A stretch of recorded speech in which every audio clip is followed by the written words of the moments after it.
Chapter 5 Reflections in the Cave on Comparison. In my space of half-dreaming today, I visited a past of perfect choices.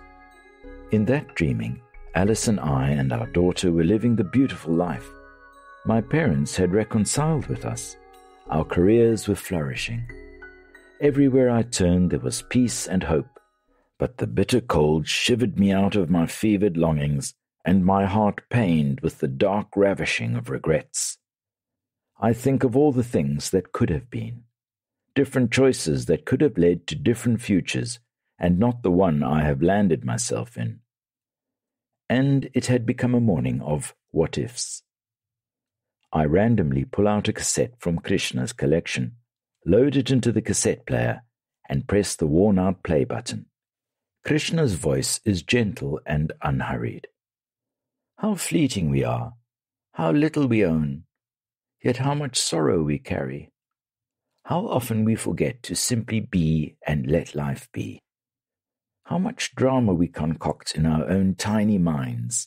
How often we strive to live the lives of others, forgetting our own. How scared we are to ask questions that really matter, because we are afraid of the answers that may follow. Trees that we are, we keep our roots shallow because we think we can outrun storms. But the storms come fast and the storms come hard. And because of our shallow roots, easily we fall. What instead if we start by seeking to understand our true nature? What if we can look at ourselves unvarnished by made-up stories and untarnished by ego?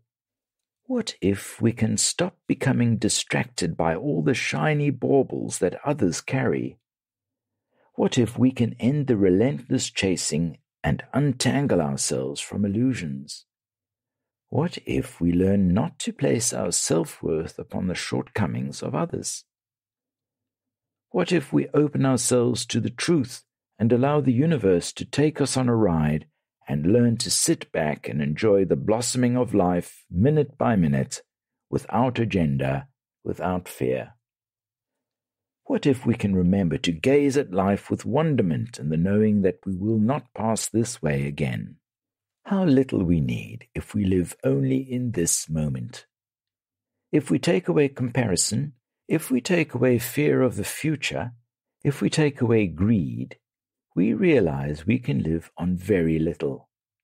What would have seemed traumatic circumstances become livable when we learn to stop fighting and start accepting. The ones who experience pain are the ones who live in multiple worlds. They live in a reality they cannot accept, and that reality becomes hell. They dream of other worlds where they would rather be. They dream of living the lives of others they see. Jealousy happens because they think of all the things that you could have been. It reminds them of missed opportunities. It reminds them of their own ticking clock. Straddling between desire and reality, they suffer. My eyes are closed as I listen to Krishna's musings. I am a sponge soaking in as much of the wisdom spilling out of these tapes as I can. I notice how I had started my mornings with what-ifs and ending with what-ifs. But how different the questions.